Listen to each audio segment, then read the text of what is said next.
एक महत्त्वाची बातमी येते यवतमाळमधून। वणीमध्ये रुग्णालयासाठी मनसे आक्रमक झालेली आहे। वणी शहरामध्ये उपजिल्हा रुग्णालयासाठी मागणी होतीये। मनसेच्या आमरण उपोषणाचा आजचा दुसरा दिवस आहे।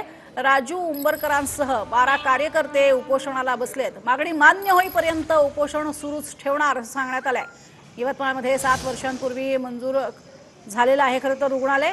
राजकारणात अडकल्यामुळे अर्थातच ते होत नाहीये आणि म्हणूनच मनसे आक्रमक झालेली आहे। वणीमध्ये मनसेच्या आमरण उपोषणाचा आजचा दुसरा दिवस आहे। वणी शहरामध्ये उपजिल्हा रुग्णालय सुरू करण्याची मागणी होतीये। उपाध्यक्ष राजू उंबरकर यांच्यासह 12 जणांचं उपोषण सुरू आहे। असा त्यांचा उपोषणाचा दुसरा दिवस आहे।